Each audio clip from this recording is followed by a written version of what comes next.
हा आहे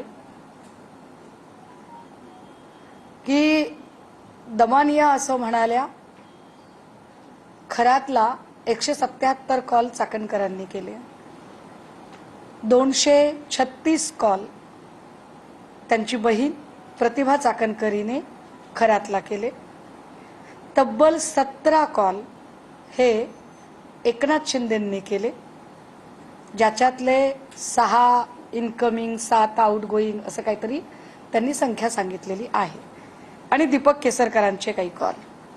माझे दमानियांवर आक्षेप आहेतच आणि ते राहतील. अगदी दमानियांनी काहीही केलं तरी ते आक्षेप माझे जाणार नाहीत.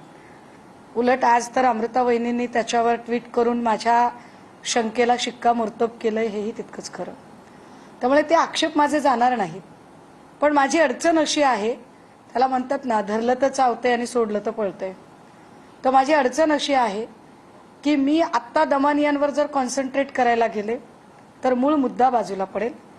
त्यामुळे हे सीडीआर कुणी काढले आणि कसे काढले यामुळे ब्रीच ऑफ प्रायव्हसी होतच आहे आणि त्यावर निश्चित कारवाई झाली पाहिजे. अगदी दमानियांवर सुद्धा कारवाई झाली पाहिजे या संबंधाने. पण दमानियांनी जी माहिती काढली आणि जी माहिती त्या 3 वेळा सांगत आहेत ती माहिती सुद्धा दुर्लक्षित करण्यासारखी नाही. त्यामुळे त्या माहितीवर जास्त फोकस करणं गरजेचं आहे. त्यामुळे ज्याने सीडीआर काढले त्याची चौकशी तर व्हावीच, पण ज्याचे सीडीआर निघाले आहेत त्यांच्या चौकशीचं काय, हा महत्त्वाचा मुद्दा आहे.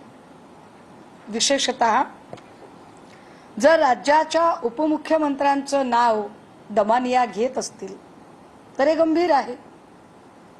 आणि काय SIT ही हिम्मत करणार आहे का की त्यांनी एकनाथ शिंदेंची चौकशी करावी?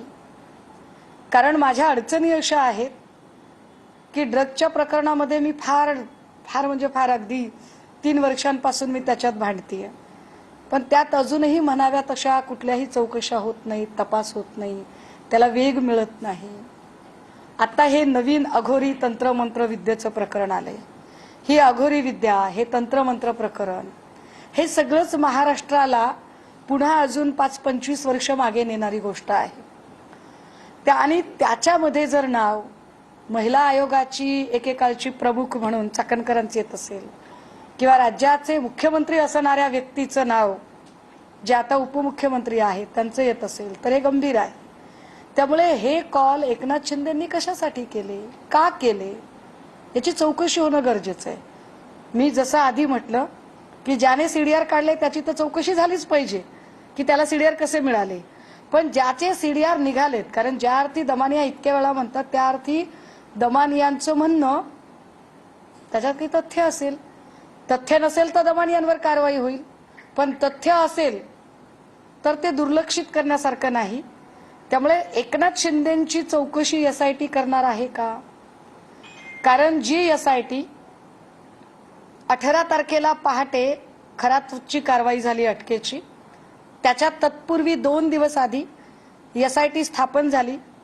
SIT बद्दल मी विश्वास व्यक्त केला, मी सकारात्मकता दाखवली. मी असं म्हटलं की SIT सगळं व्यवस्थित करेल. मात्र माझी अडचण अशी आहे की माझी इच्छा नसताना सुद्धा नाईलाजाने मला SITच्या सगळ्या तपासाच्या गतीबद्दल प्रश्न उपस्थित करावे लागत आहेत. कारण